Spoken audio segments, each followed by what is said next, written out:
The business about the GDP statistics in his speech reminds me of a debate in the 1960s in America over the Soviet Union statistics. And on one side you had Warren Nutter at the University of Virginia, a former CIA employee, using CIA statistics on Soviet growth, arguing with left-wing economists like Paul Samuelson, who used the Soviet Union's own statistics on their growth. And that was the domain of the debate over economic growth. That's why Samuelson had these ridiculous graphs in his textbooks claiming that the Soviet Union's growth would overtake the U.S. By 1980. Something like that. The same statistics they use in India, I guess. Well, my paper, it could be entitled The Culture of Violence in the American West, The Missing Chapter. I start out by looking at some research that was done by Terry Anderson and P.J. Hill 30 years ago in the Journal of Libertarian Studies, where they took a close look at the American frontier, the American West, before there was any state in the American frontier. And of course, the popular culture has informed the whole world that everyone was shooting each other. You could go out there, if you were to be dropped by helicopter anywhere west of Ohio in the 19th century, you would see every single person had a handgun and was shooting it in all directions at all the other people with handguns. That's your typical Western movie, whether they're made by Clint Eastwood or anybody else. And of course, the history profession has just assumed that. The history profession has written many books about the American West, but it turns out to be a complete myth. And there's one historian named Eugene Holland, one of the few historians who wrote a book on violence on the American frontier. And he says this: the Western frontier was a far more civilized, more peaceful, and safer place than American society today. And that's true. And Anderson and Hill themselves said that while the West is perceived as a great place of great chaos, with little respect for property or life, our research indicates that this was not the case. Property rights were protected and civil order prevailed. Private agencies provided the necessary basis for an orderly society in which property was protected and conflicts were resolved. And I'm going to explain that briefly. So in other words, the American frontier was stateless, but it was not lawless, is what this research says. And but the main part of my article, which by the way is going to be published in the Independent Review in the fall issue, fall 2010, the main thrust of it is that there was a culture of violence in the American West, but it wasn't the civil society. It was the U.S. government's war on the Plains Indians. And that's the bulk of my article. Now, how was it that the civil society was relatively peaceful? If you're interested in this, read the Anderson and Hill article. I have about a dozen copies of my paper here if anybody wants to grab a hard copy. But there were land clubs. When people headed west from the East Coast, they formed land clubs that adopted their own constitutions. And they had law enforcement, their own private law enforcement. The wagon trains adopted their own constitutions also, and they had very detailed judicial systems. Mining camps, some of my favorite Western movies are about the drunken antics of the guys in the mining camps, and as far as that goes. But these were movies, keep in mind. This is Hollywood portrayal. But the mining camps, if you look into this, there's an economist named John Umbeck. He discovered this, that the miners began forming contracts with one another to restrain their own behavior.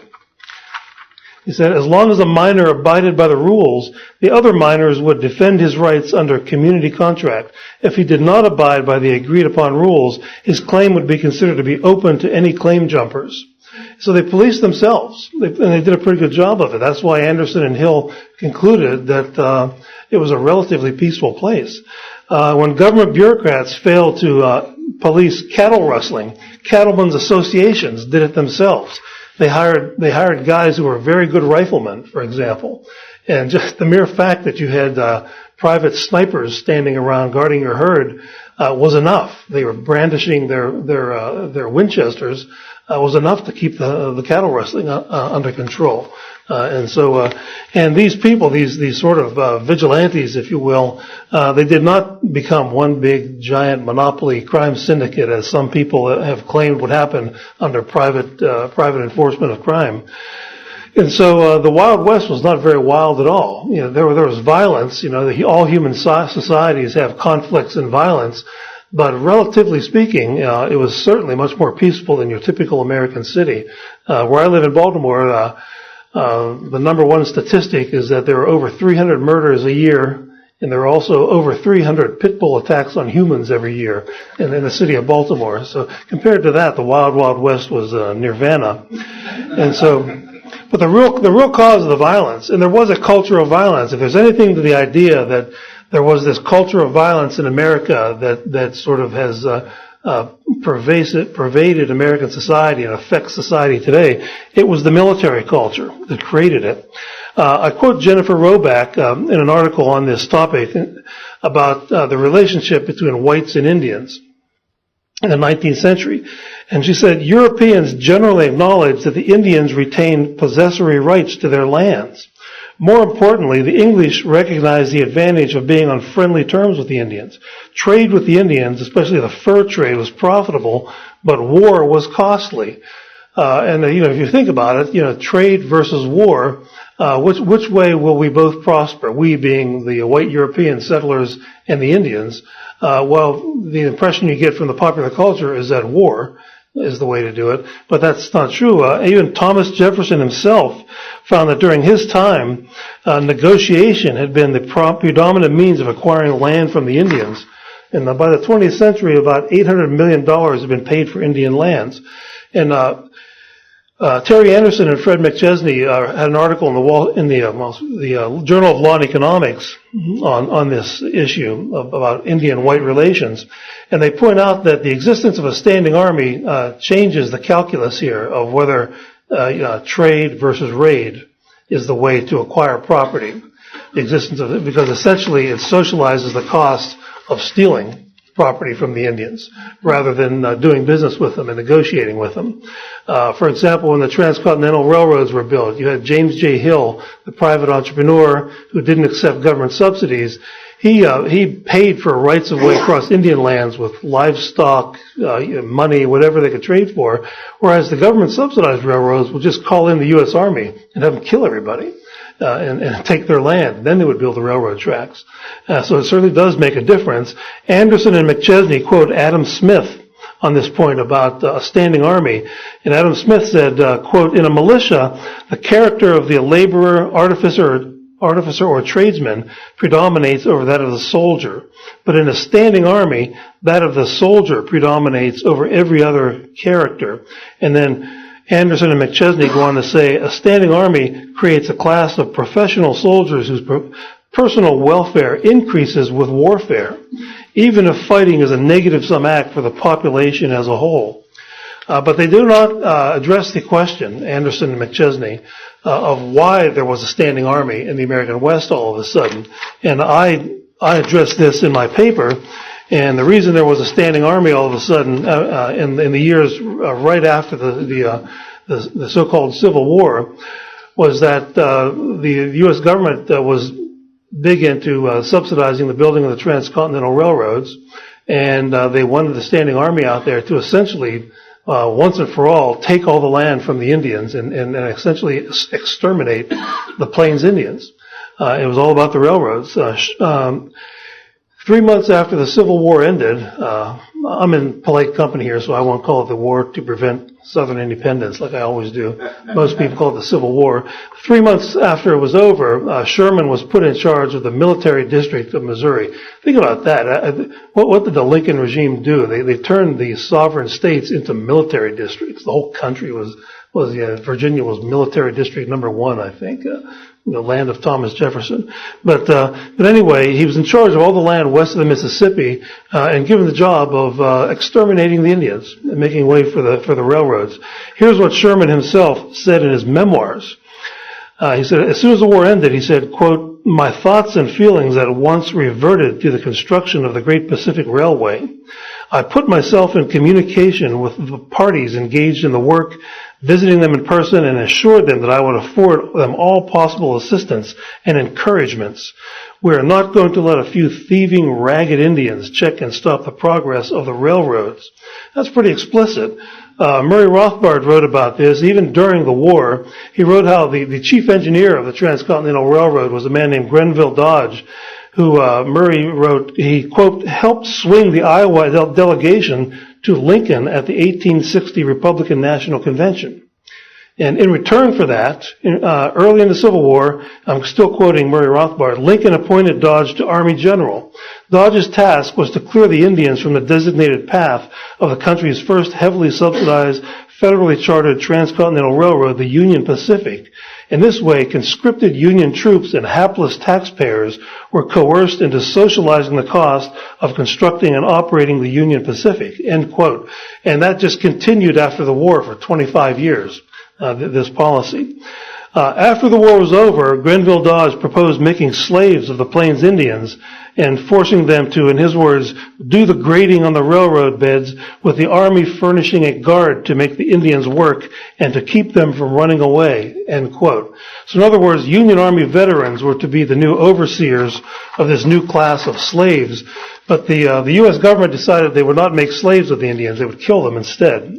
So that would be the more efficient way of doing it. Grant made Sherman the commanding general, and then Sherman, in turn, handed over the reins to Sheridan, General Sheridan.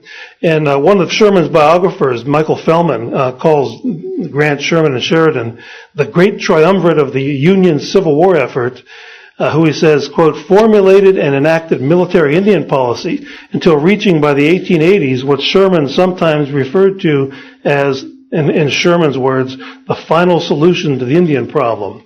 That's kind of creepy, isn't it? Sherman and Fellman, the Sherman biographer, he said, these men applied their shared ruthlessness, born of their Civil War experiences, against a people all three despised. Sherman's overall policy was never accommodation and compromise, but vigorous war against the Indians. They were less than human and savage race. And then there's a list of all, if you look into this literature, all the old officers, the Civil War officers from the Union side were involved in this. Pope, Howard, Miles, Canby, Ord, Terry, Custer, Benjamin Garrison, Winfield, Scott, Hancock. They were all involved. And another biographer of Sherman named Marzalek said this about Sherman. He said that Sherman, quote, viewed the Indians as he reviewed recalcitrant Southerners during the war and newly freed people after, resistors to the legitimate forces of an ordered society, end quote. And I argue in the paper that these people were not resistors to order in society. They were resistors to being ordered around by politicians in Washington, D.C. eventually. That's what they were resisting.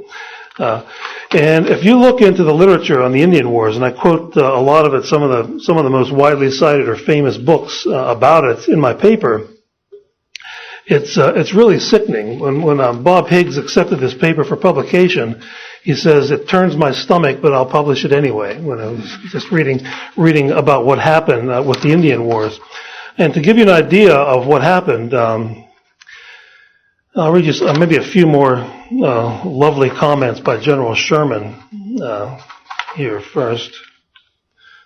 Yeah, Sherman, he said this about the Indians. He says, the Indians give a fair illustration of the fate of the Negroes if they are released from the control of the whites.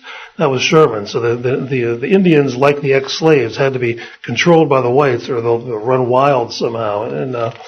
And Sherman also believed that the intermarriage of whites and Indians would be a disaster. He said this about Mexico. He said, and I'm quoting Sherman, the blending of races had produced general equality, which led inevitably to Mexican anarchy. And we can't have that. Can't have anarchy. So this really was a racial cleansing, in the words of Sherman, if you look at all the rhetoric here. And in fact, I quote Michael Fellman, the biographer of Sherman, saying, using that word, he called this a racial cleansing of the land. Sherman himself used the word extermination over and over again. He and Sheridan are famous for coining the phrase, the only good Indian is a dead Indian. And the way they prosecuted the war was orders were given to kill everybody. Quoting Feldman again, Sherman gave Sheridan prior authorization to slaughter as many women and children as well as men that Sheridan or his subordinates felt was necessary when they attacked Indian villages. There were overall over 1,000 attacks on Indian villages, and these were attacks with artillery and infantry troops on Indian villages, which for many years were armed mostly with bows and arrows and old Civil War era rifles when they had rifles. And they also waged a war of extermination on the buffalo. Well, the buffalo hides at one point could be sold back east for $3.50. And so hunters had the incentive to go out there and just shoot as many as they could in a day and just do it day after day after day. And that led to the extermination of the buffaloes. But this was also government policy.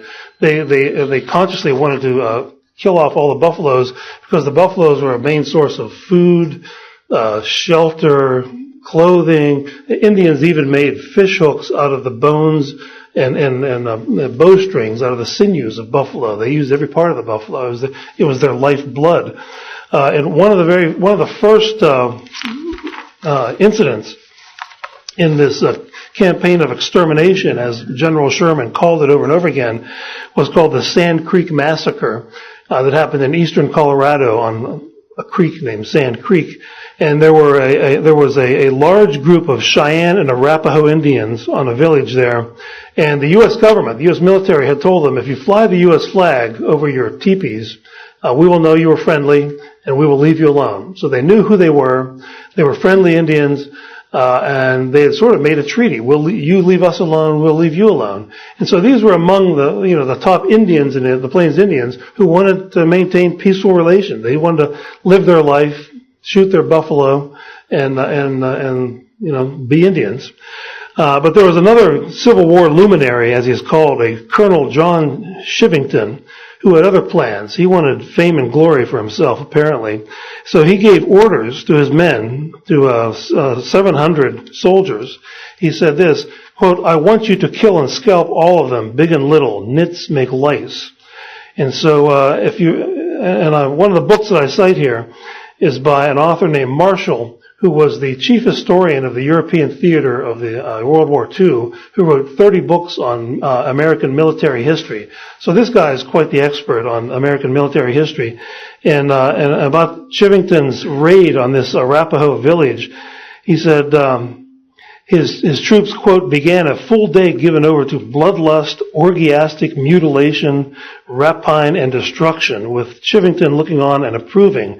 Upon returning to his fort, Chivington and his raiders demonstrated around Denver, waving their trophies, more than 100 drying scalps. They were acclaimed as conquering heroes, which is what they sought mainly, end quote. And I also quote a newspaper that was associated with the Republican Party that wrote about this, and they said this, Colorado soldiers have once again covered themselves with glory after this. There's a famous book called Bury My Heart at Wounded Knee by D. Brown, the historian of the American West, and he writes about the Chivington raid on this village, and he says this, quote, when the troops came up to the squaws ran out and showed their persons to let the soldiers know they were squaws. They begged for mercy, but the soldiers shot them all. There seemed to be indiscriminate slaughter of men, women, and children. The squaws offered no resistance. Everyone was scalped. And so I have more sort of blood-curdling stories like this in there that's in the literature. There are many, many books about this. The orders that Sheridan gave to Custer to kill everybody indiscriminately, Marshall, the military historian, the man who wrote 30 books on American military history, says these were, quote, the most brutal orders ever published to American troops. And that's a very powerful statement from a man who wrote 30 books on American military history. Custer was he was just as creepy as Sherman on this. When they were mass murdering women and children, he brought a band along with them to play an Irish jig called Gary Owens. And why did he do this? Well, Marshall says, quote again, this was Custer's way of gentling war. It made killing more rhythmic. So he'd strike up the band, play this Irish jig, and start firing on these people. Overall, the historians think that about 45,000 Indians were killed during the Plains Wars, roughly from 1865 to 1890. In Sherman's memoirs, the year before he died in 1890, he wrote to his son his biggest regret was that his armies did not kill off every last Indian in North America. And it's telling that the Canadians built the Transcontinental Railroad, but they did not decide they needed to exterminate the Indians of Canada. And every time the Indians were cornered by the U.S. Army, they would go to Canada. That's where they would hide out. And so the culture of violence in the American West, this is the source of it. It's the Indian Wars. And what is this culture like? Well, Paul Fussell, the old military veteran and writer, said, the culture of war is not like the culture of ordinary peacetime life. It is a culture dominated by fear, blood, and sadism, by irrational actions and preposterous results. It has more relation to science fiction or to absurdist theater than to actual life. And I compare that to what von Mises says in Human Action about civil society versus the division of labor versus war. He said, what distinguishes man from animals is the insight into the advantages that can be derived from cooperation under the division of labor. Man curbs his innate instinct of aggression in order to cooperate with other human beings. Well, that was the civil society of the West that I talked about at the beginning of this talk that Anderson and Hill documented. The more he wants to improve his material well-being, the more he must expand the system of the division of labor. Concomitantly, he must more and more restrict the sphere in which he resorts to military action. That's just the opposite. And so the final thing I'll say is that it's untrue that whites waged war against the Indians. It was really essentially the Republican Party that did all this. It wasn't even a lot of Democrats in Congress. The Republican Party monopolized American politics from the Civil War years until Woodrow Wilson became president in 1912, essentially, with a few exceptions. And so that's who was responsible for this. And one bad influence, one bad precedent, many bad precedents you could see, is that this whole idea of the government declaring people to be subhuman as a way of justifying extermination like this. Listen to what Teddy Roosevelt said about the Filipinos. He called them, quote, savages, half-breeds, a wild and ignorant people. And this was in 1898 when the U.S. government was commencing its policy of killing off 200,000 Filipinos because they resisted. The American government helped them get rid of the Spanish Empire, but then they put in place the American Empire. And the Filipinos didn't like that, so we killed 200,000 of them. But then the President of the United States had to make it a point to call them wild beasts and an ignorant people, which is exactly what Sherman and the rest called the Indians, the Plains Indians at the time.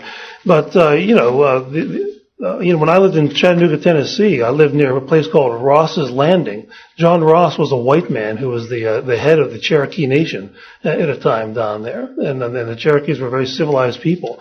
But we had this campaign by the government to portray them as wild beasts somehow. But who's the wild beast? People like Custer who would mass murder and scalp hundreds of women and children, or the Plains Indians who wanted to hunt buffalo and fish and live their lives on the plains. And so that's why I said this paper turned Bob Higgs's stomach, but he's going to publish it anyway. Okay, that's my new thing, stomach turning.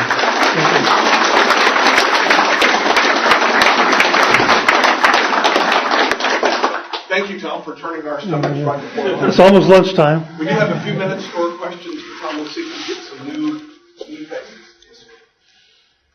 You mentioned that the Canadian government didn't have the same military campaign against the Indians native to that area of the continent. I'm just curious, I can't think of call it specific, but I've heard other similar stories where the Canadian government just wasn't as cruel or militaristic throughout its history. And they were essentially settled by similar people, British immigrants. So you know what the difference is in the culture that created such differences between the people? I haven't studied Canada. I know there's a great book, if you're interested in this general topic. It's called Albion's Seed by David Hackett Fisher. It's about the different ethnic groups from the British Isles who ended up in America. But I don't know, I can't recall if he talks about the Canadian immigrants that much. But this behavior is the behavior of the New England Yankees. Go online and look up an article called "The Yankee Problem in America" by Clyde Wilson. And this was a group of people who, the sort of the sons and daughters of the Puritans, who believed that they were God's chosen people, and that as such they had the right to do anything in their power to force their ways on anybody else, including Southerners, Indians, whoever. And that group of people, the Yankees, spread. There was a Yankee belt that went from New England across northern Pennsylvania and Ohio and to the upper Midwest. Not all Northerners were Yankees, but the Yankees was an ideology. Clyde Wilson says that Hillary Clinton is the museum specimen quality of a Yankee, for example, in today's world. And so these are the people who always wanted empire. That's why Thomas Jefferson loathed and hated them, because he knew empire just meant endless blood and treasure being thrown away for the greater glory of the people running the empire. And they had just fought a revolution against an empire, the British Empire, at the time of the founding. But the Yankees of that day were Alexander Hamilton and his crowd. And so I think that's where these people come from. And Canada doesn't seem to have been inflicted by that disease of that particular clique that essentially captured the American government in 1865 and has monopolized it ever since. Would you ever consider doing a follow-on that they were talking about the economics and the situation of economics, and the morals are totally corrupt, but it's like they don't understand that it's much easier to actually trade for someone's property, like James J. Hill did, rather than just have all these run-up costs of warfare. There's probably an economic need to do that. Oh yeah, there's much more I can do about this. I'm working on a book entitled "A Treasury of Virtue" with a big question mark. Robert Penn Warren said the U.S. government had a treasury of virtue after the Civil War, and what they did with all that virtue is to the Indians is one chapter, and then Reconstruction and the railroad scandals are other chapters of that. So yeah, you can say a lot about that, but yeah, we've been bombarded with the stories Americans have about the heroic U.S. Army, and even the Buffalo Soldiers are made out to be great heroes, the ex-slaves who were recruited to mass murder the Indian women and children along with Custer and his troops, which is, an abomination as far as I'm concerned. Shame on them. But, they have statues of the Buffalo Soldiers all over the place now, and it's supposed to be a great thing, but they were corralled into becoming murderers by the U.S. government. The real heroes among the ex-slaves are the ones who became farmers and eventually moved into industry and business. Bob Higgs himself has written about this.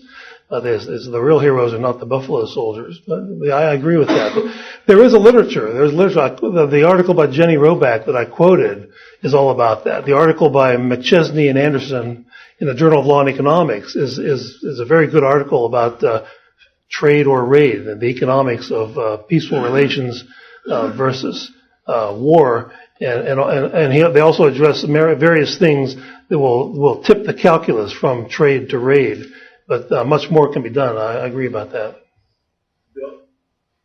Well, it seems to be somewhere I read a book not too long ago, tracing this heritage you're talking about the Yankees through the progressive era and the social gospel to America's entry into World War I and trying to impose those values all over the world.